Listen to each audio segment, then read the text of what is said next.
Welcome back to the podcast where we celebrate innovation for a happy planet. I am your host, Abigail Carroll. As I mentioned in the last podcast, in this series of 3, we will meet the winning entrepreneurs from Sustainable Ocean Alliance's Ocean Pitch Challenge that takes place in Paris, France every year. I am lucky to be on the pre-selection committee for this competition, where we whittle down over 200 companies from around the world to 10 finalists, from which these 3 winners are finally picked. Today's guest, Alessandra Romano, harkens from Rome, Italy. He won 2nd place in the Ocean Pitch Challenge with a company called Ittinsect, which is innovating novel aquaculture feed supplements often derived from insect proteins. His product is accelerating fish growth with lower environmental impacts. We will hear how a sailing trip inspired Alessandro to become interested in aquaculture, how Italy is pushing innovation, and how this startup hopes to partner with fish farmers around the world. Let's hear it from Alessandro. Welcome to the podcast, Alessandro. Thank you, Abigail. Thank you very much. Well, it's great to have you here. You are innovating in the aquaculture business, but you're not starting a fish farm. Tell me what you're doing. We're not starting a fish farm. We're supporting fish farmers in trying to reduce their environmental footprint and especially reducing their impact on the ocean. So Ittinsect was born to reduce human impact on the ocean. We know that aquaculture is a very clean business. The protein that is produced in aquaculture is the cleanest animal protein out there. They produce the least CO2 emissions out there. It's better than chicken. It's better than pork. But there is a bottleneck there, and the bottleneck is in the feeds, because to produce aquaculture feeds, we need to catch a lot of fish from the ocean and grind it and squeeze it and make it become fish feeds. So Ittinsect solves this problem because we have developed a protein that is very similar to the fish protein, so that we can use that one instead of wild caught fish to make sustainable aquaculture feeds. Wow. Okay. So let's back up for a moment. Why are we typically making fish feed out of fish? Because we farm carnivore fish. Most of the farm fish that we like to eat, take salmon as an example, which is the most eaten fish, let's say in the developed countries. It's a carnivore fish, it's a predator. So the best feed that we can make for salmon is a fish-based diet. And yeah, but you know, it's very hard to feed wild fish to salmon. So we have to catch it, and then we turn it into feed, and then it's dry, we can stock it, and then eventually we can give it to the salmon. It sounds very inefficient to do that. Well, it's inefficient, but most importantly, fishing is the only human activity we still do that takes something from the environment without giving anything back. We just take fish on board. We don't give anything back. We farm our livestock, we farm our fish, we farm our vegetables or plant-based proteins, etc. The only thing that we keep taking is fish from the ocean. So it's very important to create an alternative to that. Yeah, because basically aquaculture is trying to solve the problem of fishing. But if we have to fish to make the aquaculture, then we're in the wrong loop here. Yeah. Indeed, aquaculture has been doing a very good job at reducing the amount of fish meal that they need to farm 1 kilo of fish, for example. Yeah. But it's been very hard or almost impossible to completely replace it without any side effects. So you mentioned 1 kilo, and just before we get into exactly what you're doing, there is this metric in fish farming, which is about proteins in to create proteins. And this is kind of how they measure the efficiency of the aquaculture. Is that correct? Efficient to fish out ratio, yes. And yeah, we are close to a 1-to-1 ratio, meaning that we need 1 kilo of fish from the ocean to farm 1 kilo of salmon, right? So, right. My question is, why don't we eat directly the fish from the ocean? And in fact, salmon is great. We all love salmon. We don't want to give up on salmon. We don't need to give up on salmon. So The only thing we need to do is to break this chain between fishing and the salmon industry, fish farming industry in general. And we can do it by using novel proteins that can replace fully the need of fish meal obtained from wild fish. And this is where you step in. I have exciting news because 3 days ago we were granted our first patent. We were patent pending for a couple of years, so it's the first time that I publicly say it. We finally got granted our patent, which describes the feeds that are made using our ingredient and a part of the process of how we obtain our ingredient. So we start from very simple matrices, from very simple components. So we take byproducts from agriculture, those that have little value and little nutritional efficiency. We also take insect meal. It all started from buying insect meal, and now we are evolving into using multiple raw materials. And we put everything through a biotech process, which is part enzymatic, part microbiologic. And what comes out of this process is what we call a beyond fish meal. So it's a fish meal alternative that looks very similar in terms of micronutrients as the original fish meal would look like. So we then use this ingredient to make complete aquaculture feeds, and fish farmers are happy, very happy. That's super exciting. So tell me this, when the average salmon consumer hears that their salmon has been fed on insects, you have a pretty good response to that. Insects are a good source of protein. Insects have a few technical limitations that they're working to solve. But in the meantime, our processes that are applied to insects, so obviously we are not insect farmers. We only do the processing of the insects as one of the raw materials that we use. So we really support the evolution of insect meal into a very, very high protein meal, something like people that go to the gym would take. It's the equivalent to that, but for the fish. So very efficient protein, very easy to absorb, very digestible, makes the fish grow healthy, reduces mortality, reduces gut inflammation. It's got a lot of very positive effects. And this happens thanks to the processes that we apply to the raw materials like insects and agriculture byproducts. But in nature, fish eat insects, right? Some fish do. The fish that are born in freshwater eat insects. For example, trout and salmon. Insects are a considerable part of their diet when the fish are in juvenile stage.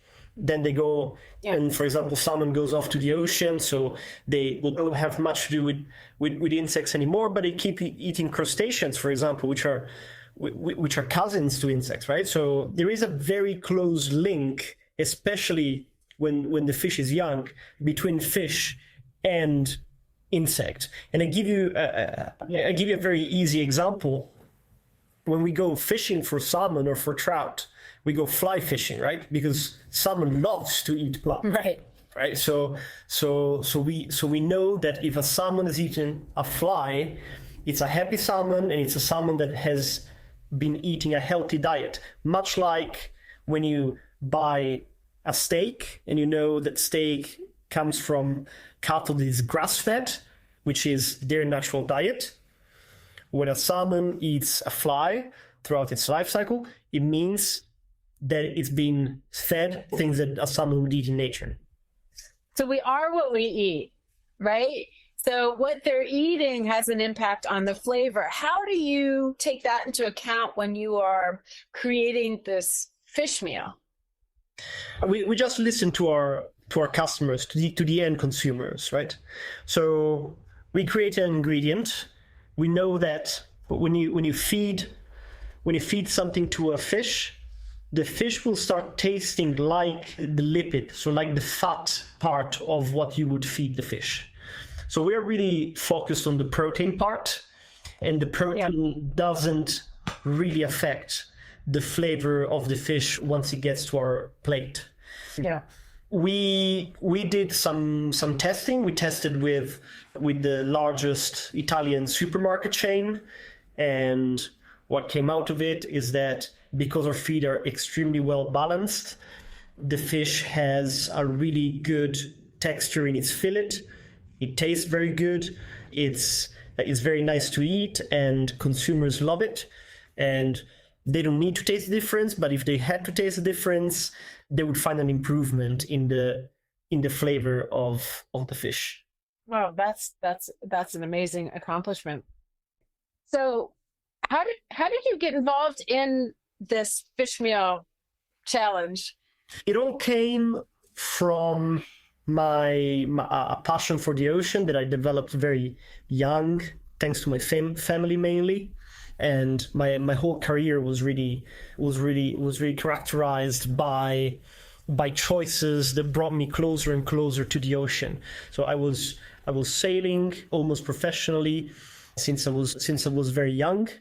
I then, when I had to go to uni, I chose maritime engineering. So I was basically designing ships throughout my university studies, and then I went into the finance part of shipping. So I was working in the trading side of shipping, which was very, very interesting. But that got me, and that's the first time actually that I heard the word fish meal, and I started getting curious. What is fish meal?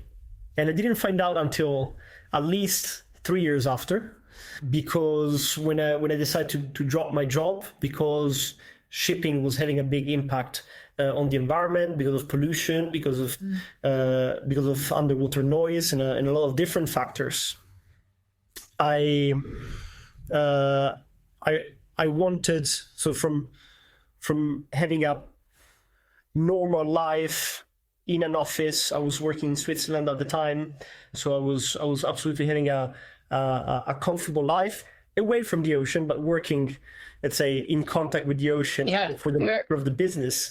So I decided to drop everything because I wanted to reconnect physically to the ocean and see what the ocean really was about if I lived in close contact with it. So with a friend of mine, we bought a very small catamaran without a cabin, without an engine, only a small thing that you can push on the beach, and that it has 3 sails, and then off we went, and we did a 1,000-mile journey which lasted 40 days. And throughout these 40 days, we could only sleep on the beach and eat the fish that we could catch with our spear gun. And it was, first of all, it was best holiday of my life, but what really what really got me shocked was how little fish is left in the ocean. And we saw 1,000 miles of coastline, and we saw how much the ocean was suffering, especially in the coastal areas. And then at the same time, we were seeing very, very heavy high seas fishing. We saw large trawlers that were catching tons and tons of sardines, etc. So I started studying the effect of fishing, and I started studying where the fish that is caught from the ocean goes. And that's where I found out that a quarter of global fishing goes into animal feeds. So that's 20 million tons of fish. Some of that is bycatch, right? Part of it is bycatch. That's a whole different story. Yeah, I know. It's really hard to understand what is bycatch, what is declare, what is unreported, what is the right size. I'm not an expert in that. I decided to go mostly into targeted species, so the low trophic species, sardines and mackerel and anchovies and herrings, all those fish that are caught only for the purpose of becoming fish meal. And instead of becoming an activist and trying to spearhead the trawlers with another ship, I decided I decided that I would do this through sustainable alternatives, through offering to the market something that made more economic sense and more environmental sense to use instead of the fish meal. So what are the economics of buying Ittinsect fish meal versus a classic, fish meal? Yes, so what we saw in 2023, 2023 was our first year in market. We distributed complete feeds in Italy and Southern Europe, which include our ingredient. And we were to see that despite for us producing what we produce is a bit more expensive, so our feed ends up being a little bit more expensive. But we had extremely good, solid data on the improvement of the ratio between how much it costs. So rather than the ratio, we had a great and solid improvement on the price that a fish farmer has to pay overall to grow 1 kilo of fish. So they pay a little bit more for their feed, but they have less mortality, they have better fish growth, they have less disease, they have a higher product value at the end of the cycle, because they will sell their fillet for more expensive because it's sustainable. Yeah. Because it's a niche product and because people are asking for it. Yeah. That's good. That's great. That's great. So okay, so you just started selling this last year, and have you had to raise money? What's your business model? Yes, our business model is obviously to make money out of selling feeds in Southern Europe at the moment and feed ingredients in Northern Europe. Obviously, as a startup, we need to boost our growth through financing that is not only coming out of our revenue. So we're very proud to have top of the class blue economy investors like Catapult Ocean and Indico Capital. We have a big Italian investor, which is CDP Venture Capital, as well as the Zest Group, which have been supporting us since very early. And we not only got equity investments, but we also raised grants. We had really good support from the Italian government with a big grant, and from the Rome region. We're based in Rome, so the Rome region supported us. And also, because our product is now growing, we can afford to take some bank loans, and that is helping us produce more and sell more and grow faster. That's amazing. So you mentioned that you've got 2023 you started. What types of farms are buying your product now? Are these more sort of small niche farms? Or are you getting into some of the bigger farms? And is there a lot of farming in Italy? Is this a big segment? I don't think of it as a segment in Italy.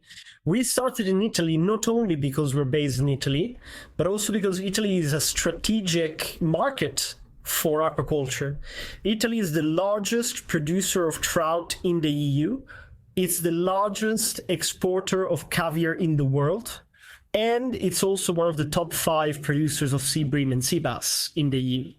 So it's a really good market to be in. Obviously, now I said this very big vanity metrics, but aqua as a whole is not a very huge market in any countries apart from Norway in Europe.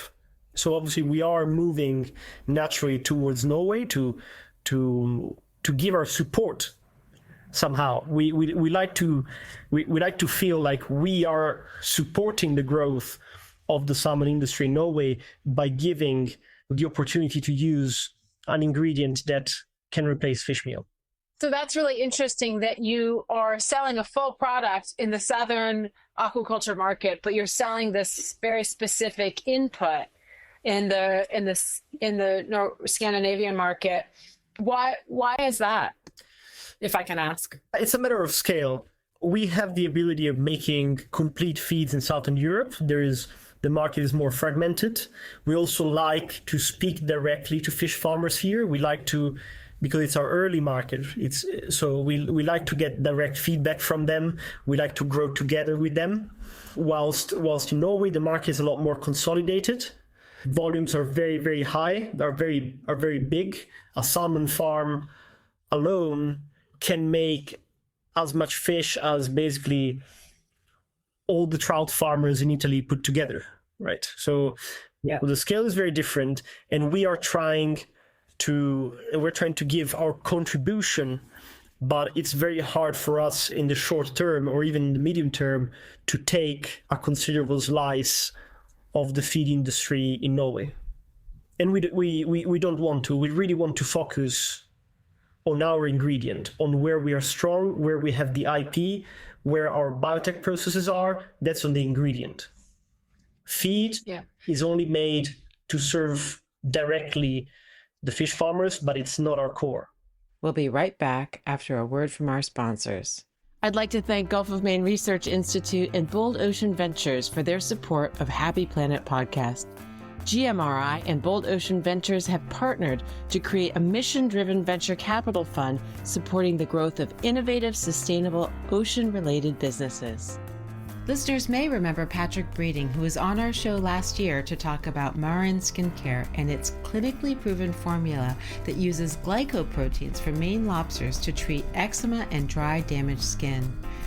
This company has since become wildly successful with this lobster lotion, and Patrick is inviting listeners to a 20% discount on their products by using the coupon code HAPPYPLANET on their website, marinskincare.com. I use this product myself, and I highly recommend it. So tell me this, you've got a pretty broad view on fish farming in Europe. In the United States, it's going from offshore to on land. What are the trends that you see in Europe? I mean, in Italy, are these all offshore pens, or are they pulling them on shore? What does the world look like over there? So in Italy, we have about 50-50 onshore and offshore. Now, there is a distinction to make. The onshore facilities that we have here are very traditional facilities. They're not recirculating aquaculture systems. They're not high tech farming systems. We are seeing more and more high tech recirculating aquaculture systems with all kind of controls and monitoring systems in Northern Europe, but this is something that at the moment we're not yet serving. We didn't have the chance to start serving that market, but we are looking into it quite heavily. Yeah. So do you have concerns? I mean, are they raising concerns for you about sort of the leakage of the food? I'm sure there's a tech word for that, about, the food getting out of the pen and feeding other fish. Is this a problem? Or, how do you deal with that and pushback you might be getting from that?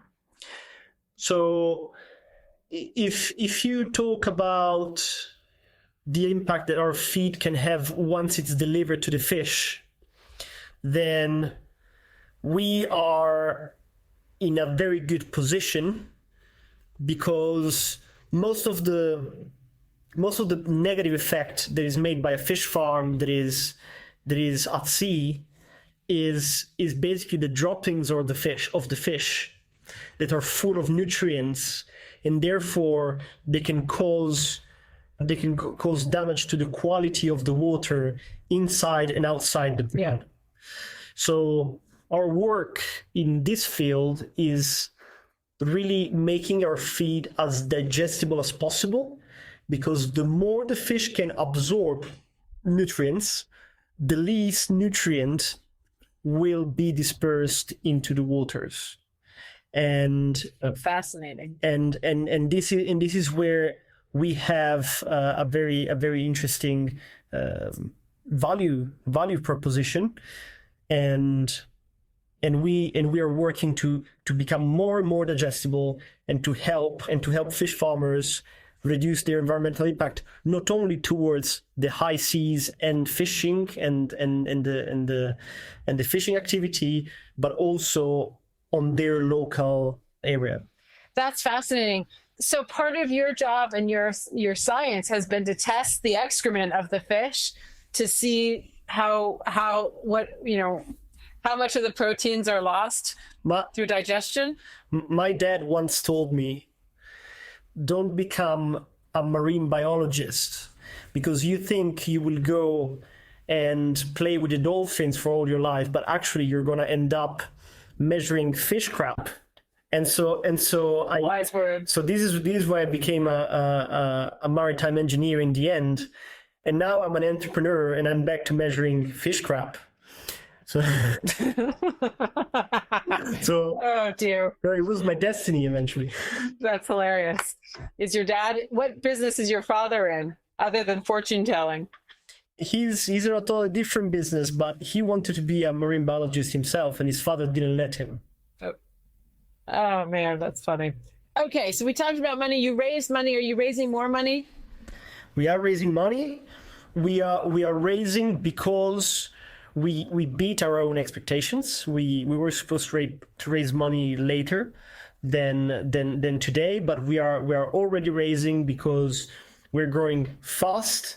We have a technically very sound product, so it's only a matter of growth. And to grow well, we need a lot of money. So yes, we're raising. Yeah. Our current investors, so the ones that joined the last round, they are already on board, most of them, to support us in this round as well. We have seen very keen interest from other investors in the blue economy, and so we're very happy and excited to go on and close the next fundraising round. That's great.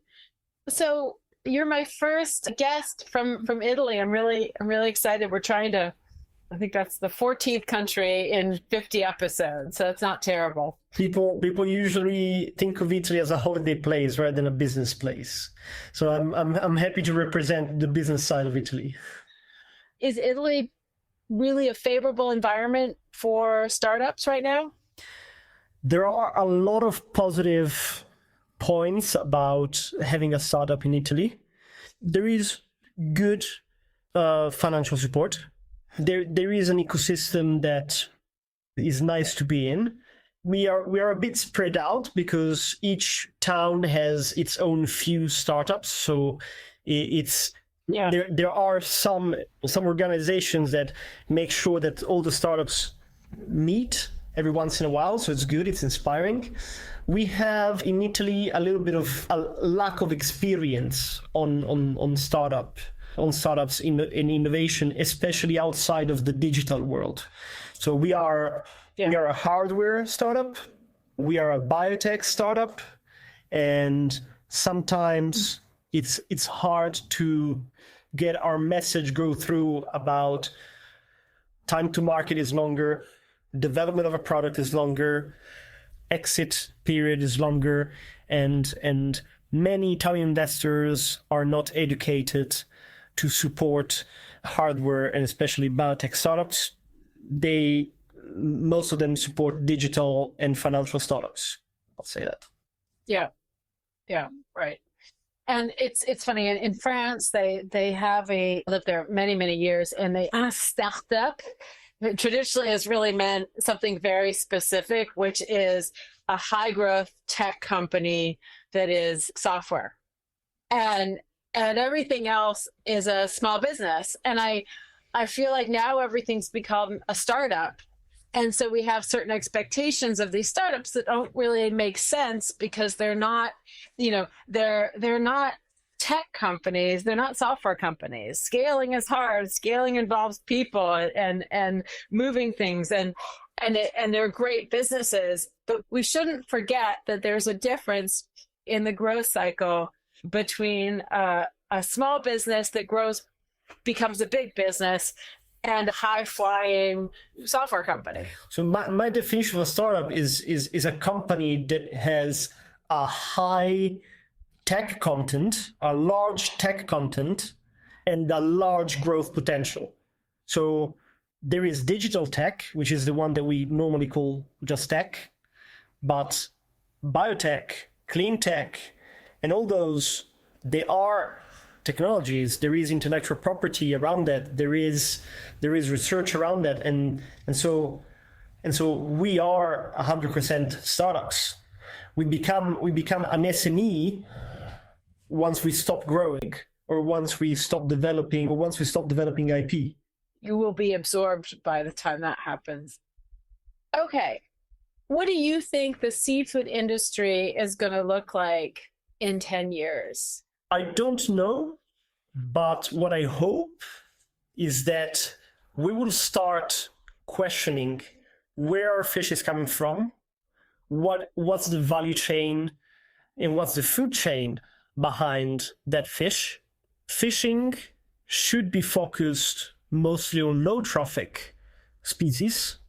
Eating tuna is like eating a bear or a wolf, right? Tuna is a carnivore fish on top of the food chain, right? So we need to eat, if we like to eat meat, we eat cattle, we eat chicken, we eat pork. These are mostly herbivore. They have a plant-based diet. So we should go and find fish that have plant-based diet. So sardines, anchovies, all those that are up the bottom of the food chain. We are predators, just like tuna are predators, and we should put ourselves on the same stage as tuna, not as being predators of tuna. And that's very important because there is a lot more small fish than there is big fish. So I hope that our diet becomes much more conscious of the step of the food chain that what we eat is on, and that's referred to fishing. For aquaculture, I expect that aquaculture can produce fish. Fish is super important for omega-3s. We need to keep with omega-3s. Fish, as I said at the beginning, is the cleanest protein source in terms of CO2 emissions. And I'm talking about, obviously, animal protein. So we should keep eating salmon and trout and sea bream and sea bass as long as there was no direct connection between that salmon and any ocean fishing. So you're on a mission to make aquaculture more environmentally friendly and more efficient. And so you're in the thick of it. How are you feeling about the state of the world right now? And do you think we're headed in the right direction? And can we beat some of these, climate change or ocean changes that are really looking pretty ominous right now? I am more and more confident that there is no silver bullet. I think that we have the tendency to think that there is the large company that owns everything, that solves everything, and eventually owns everything. So it's not like that. I think it's not only Bezos and Musk and Zuckerberg. I think that especially for clean tech, small, local solutions, specific solutions that are global but that are solving very small, very specific problems, these are all needed. And not necessarily all of them will become unicorns, but together they will solve major issues. So it's really collaboration. Many people are already talking about collaboration. Collaboration is key. I totally agree with that.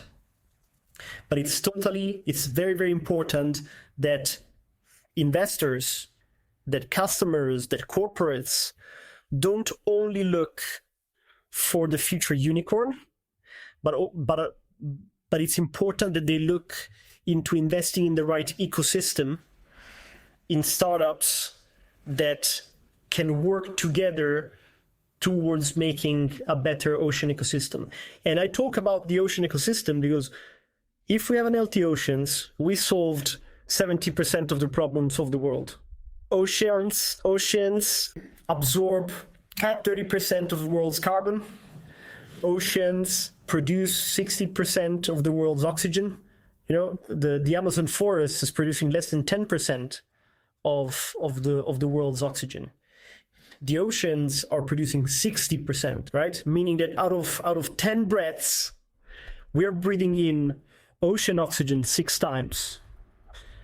So it's really important that oceans are healthy, because if we break the food chains of the oxygen of the ocean, if we break the capacity of the ocean to produce oxygen, there is no Amazon forest that will save us. So it's really, really important that we support the health of the ocean, that we're very conscious of it. Oceans are the ocean is the temperature regulator for the planet. If the poles are not at minus 300 degrees and the equator is not at plus 300 degrees, I'm talking Celsius, it's because the ocean is exchanging temperature between the poles and the equator. If the ocean becomes too hot or too polluted or the chemistry of the ocean changes, then there will be no more heat exchange, and then we will have huge problems in terms of temperature. We won't be able to live in this planet only if the ocean stops working as a healthy system. So do you have any advice for young entrepreneurs today? My advice is to all entrepreneurs is to solve a real problem. It might be a small problem, but solve a real problem. We can't eat software. We can't breathe software. Software is not going to lower world's temperatures. So let's focus on problems that really help us, the whole ecosystem, all the animal world, all the plants world, all the living things. We need to help all of those and ourselves by solving problems in the physical world rather than in the digital world. So you came in second place on the Ocean Pitch Challenge from Sustainable Ocean Alliance. So tell me about that experience and what do you get from it? We came second, but we were celebrated as a winner. And this was very heartwarming for us. We received this beautiful prize. We were on an international stage where many stakeholders, very engaged, very active, were listening to us for real. Many of them emailed me after or called me after, and they wanted to create real relationships that really want to support us. So it's not only putting us on stage, but SOA really gives us the opportunity to connect with the people that saw us in one evening online and to bring forward these relationships into real potential deals, investments, potential revenue, and potential for collaborations. As I said, it's as important to connect with investors and clients as it is to connect to other entrepreneurs and be a team that is, we're all playing on the same side to give something good to the ocean. So you're modest about a second place because I'm on the pre-selection committee for Sustainable Ocean Alliance, where we whittle it down to 10 finalists, and there are well over 200 companies, if I recall. So it's a very big pool, and those 200 companies are also pre-selected. So it's a pretty big deal to come in second place. And congratulations. Thank you. Thank you very much. It really represents how hard we're working and how well we communicate it, because there is work to do, but there's also some communication to do about it. Thank you, Alessandra, for coming on today. This has been really interesting, and I'm so excited because it sounds like you guys are just having a ton of success, and it sounds well earned. Thank you very much, Abigail, for having me. It's been a pleasure. As we've heard before in this podcast, aquaculture often gets a bum rap. But thanks to innovations like Ittinsect, the sector is becoming more efficient with fewer ecological impacts. Sorry for the pun, but it sounds like we may soon be able to have our fish and eat it too. To learn more about Alessandro and Ittinsect, check out our show notes. Thank you once again for listening. Please follow Happy Planet wherever you tune in and leave us a rating and review. It really does help new listeners discover the show. Happy Planet was reported and hosted by me, Abigail Carroll. I am also the executive producer. Composer George Brandel Egloff created our theme music. Learn more about my work and get in touch by visiting happyplanetpodcast.com.